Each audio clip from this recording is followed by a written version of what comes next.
Hola, muy buenas. Hoy os traigo al canal el Clase E 300DE. ¿Qué quiere decir con el DE? Pues es el diésel, el híbrido enchufable. Luego tenemos el 300E, que es el gasolina enchufable. Como tenemos aquí el diésel, pues vamos a hablar sobre el diésel. La gran diferencia con un modelo normal, por ejemplo el E220 diésel, es el motor eléctrico, el peso de más y que pierde un poco de maletero. Eso es lo que se puede comparar con el otro. La medida exterior tiene una longitud de 4,93 y una anchura de 1,85 m, es decir, es igual que el modelo normal.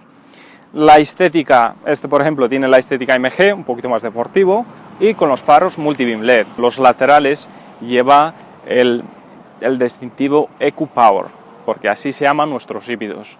Luego tenemos los EcoBoost, es decir, que esos motores tienen un motor de arranque y un alternador incorporado en el mismo que hace funciones híbridas, es decir, por inercia.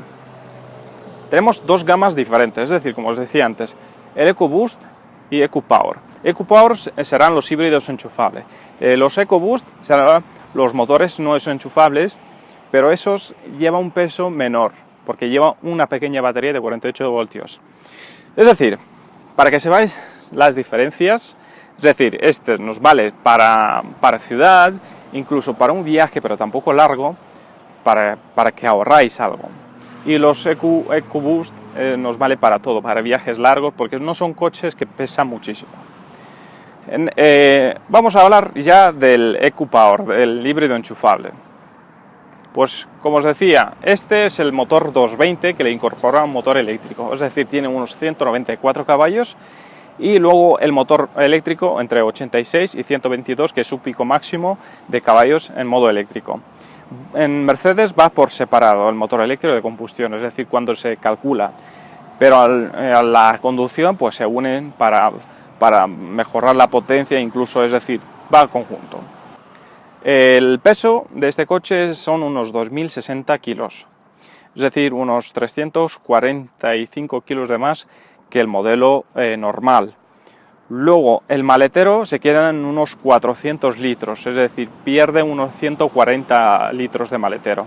Aún así, para mi gusto, es un maletero bastante amplio.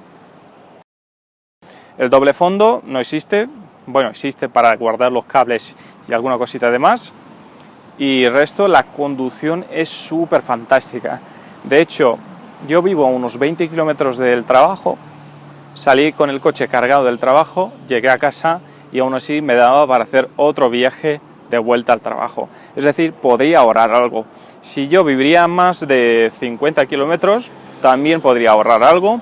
Lo único, si no tengo donde enchufar el coche, no me va a salir las cifras. Si no tenéis donde enchufarlo, pues realmente yo creo que no os encajaría un coche híbrido enchufable. Es decir, mejor os encajaría un coche normal, el diésel, o un gasolina, el EcoBoost, es decir, el que tiene el motor pequeño de arranque. Tenéis el distintivo ambiental de la DGT, el Eco. Y con el EcoPower vamos a tener el distintivo cero emisiones.